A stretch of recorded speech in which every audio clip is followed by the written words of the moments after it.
Assalamu alaikum everyone.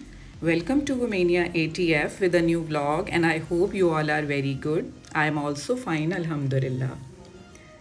आज सुबह बाज़ार से नान चने का नाश्ता मंगवाकर जल्दी से नाश्ते करने का काम तो निपटाया क्योंकि ईद के 3 दिन तो गुजर गए खाने पकाने गोश्त बांटने में, पर इस दफ़ा इतवार शामिल होने की वजह से ईद 4 दिन की हो गई थी और हमारे घर में family get together with outdoor cooking यानी बारबेक्यू नाइट वगैरह इट वॉज स्टिल पेंडिंग। सो उसके लिए मुझे जो था आज बाहर का भी सारी साफ़ सफाई करनी थी और थोड़ा सा काम कुकिंग का भी था क्योंकि किरण जो है काफ़ी दिनों से ईद के 2-3 दिन पहले से गांव जा चुकी है, वो अभी तक वापस नहीं आई थी। फिर मैंने अपने नेबर्स के मुलाजिम को बुलाया और उससे बाहर का गली का गराज का सारा काम जो अभी अच्छे से सफाई नहीं हुई थी कुर्बानी की वजह से, ये आप देख रहे हैं सारा अभी कुर्बानी का गंद आपको नज़र आ रहा होगा, ऐसे हल्की फुल्की सी सफाई तो करा ली थी। तो फिर मैंने ये उनका मुलाजिम बुलाकर अच्छे से उसको धुलवाया सारा, क्योंकि आज का कुकिंग का काम ज़्यादा बाहर ही होने वाला था। उसकी भी तैयारी मुझे इनको करके देनी थी। आज बाहर के मेन्यू में बारबेक्यू था और टकाटक कीमा था, जिसके लिए फिर मैंने गोश्त सुबह से निकाल के डीफ्रॉस्ट कर दिया था और फिर जब वो डीफ्रॉस्ट हो गया था तो फिर उसके मैंने इस तरह पीसेस करके तो उसको फिर बाद में कीमा उसका निकाल दिया इनको, क्योंकि सारी तैयारी बाहर की जो है अंदर किचन में ही करके इनको मसाले वगैरह रेडी करके मैंने देने थे। जी चिकन भी ले आए थे, वो भी मैंने वॉश कर दिया था, मैरिनेट उन्होंने खुद ही करना था।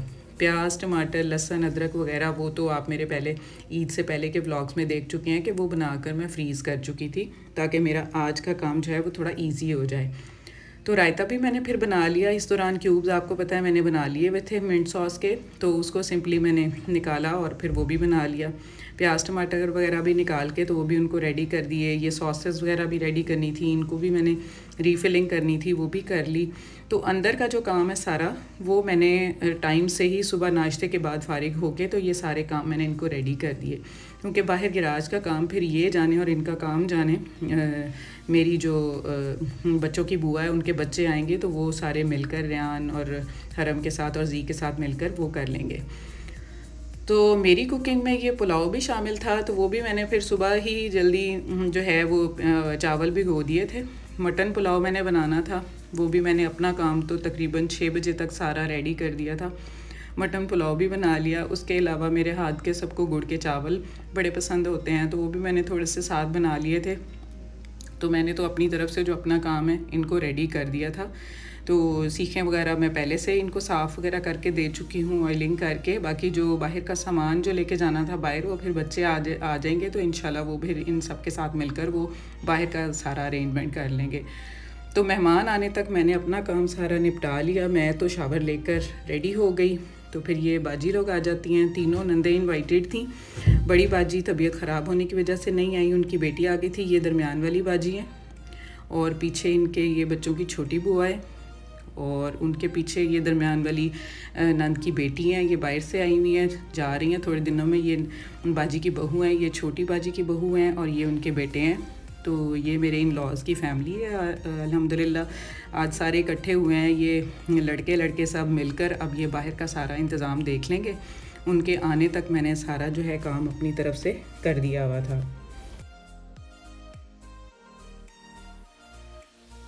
जितना एंजॉय ये बच्चे हमारे घर में यानी अपने मामू के घर में आकर करते हैं, कहीं और भी नहीं करते। सब लोग मिलकर बैठते इकट्ठे होते हैं और शुगल लगाते हैं। ये बारबेक्यू करना तो इनका एक बहाना होता है, असल मकसद इनका बैठकर गपशप लगाना और इन्जॉय करना होता है। तो लड़के तो सीखें परोने, ग्रिल करने और पकाकर रिमूव करके बाउल में डालने का काम संभाल लेते हैं। तो इस तरह से मैंने फिर ये अंदर जब ये लोग आ गए तो मैंने रायता भी रेडी कर लिया और सादा दही भी रख लिया। दोनों ऑप्शंस रख ली कि जो जिसको ज़रूरत होगी वो यूज़ कर लेगा।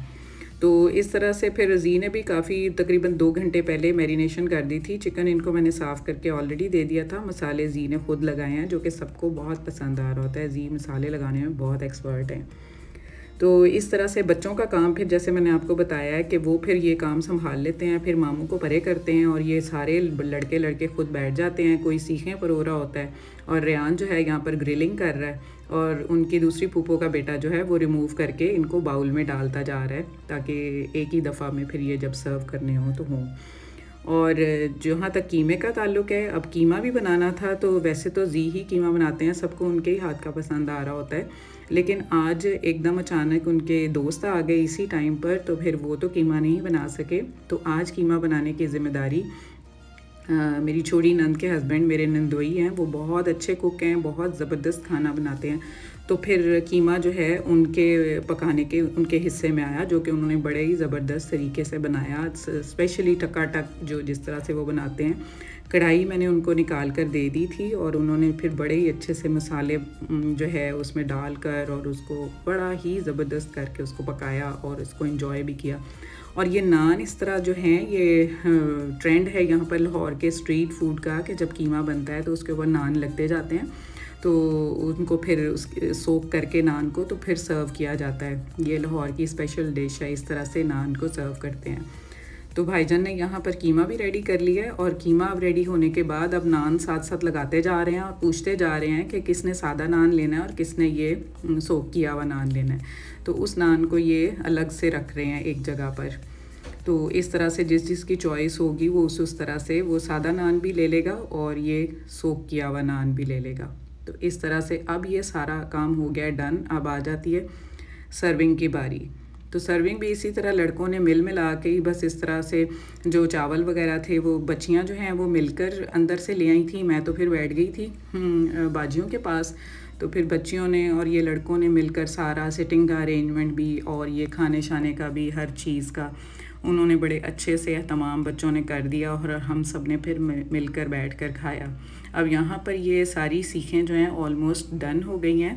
तो जब एक दफ़ा डन हो जाएं, क्योंकि जी अगर यहाँ पर बैठे होते ना तो उन्होंने कहना था 2-2 सीखें पकड़ते जाओ और खाते जाओ, लेकिन सबको ये होता है कि इकट्ठे सारी जो हैं वो सर्व हो जाएं तो ज़्यादा अच्छा होता है। तो यहाँ फिर बच्चों ने सारा खाना शाना डिस्प्ले कर दिया है और साथ साथ गपशप भी लगा रहे हैं और बहुत खुश हैं सब लोग। फैमिली गैदरिंग में आपको पता है कि फिर जब सब इकट्ठे होते हैं, कज़न्स अपनी अपनी एज के, छोटे छोटों के साथ, बड़े बड़ों के साथ, लड़कियां लड़कों के साथ, लड़कियां लड़कियों के साथ और लड़के लड़कों के साथ मिलकर अपने अपने शुगर लगा रहे होते हैं। और यहाँ पर सब एक दूसरे को जो है चिट चैट में मसरूफ़ थे, साथ खाना भी खा रहे थे। और एक बहुत यादगार किस्म का ये डिनर एज़ ऑलवेज़ मेरे घर में, ये अल्लाह ताला ने बड़ी मेरे पे ख़ास करम किया हुआ है कि पिछले कई सालों से मेरे सास ससुर के बाद ये खिदमत जो है वो हमारे हिस्से में आती है। तो उम्मीद करती हूँ आपका आज का व्लॉग पसंद आया होगा। तो जो नए हैं व्यूअर्स वो प्लीज़ मेरे चैनल को सब्सक्राइब करें, इंस्टा पर भी फॉलो करें और हाँ, कमेंट ज़रूर किया करें यार, बताया तो करें कि आपको जो है मेरा कंटेंट कैसा लगता है। कमेंट्स जिनके आते हैं बहुत अच्छे आते हैं, तो फिर मुझे जिसका कमेंट बहुत पसंद आता है उसको मैं पिन भी कर दिया करती हूँ। So take care, stay fit, stay healthy and Allah Hafiz.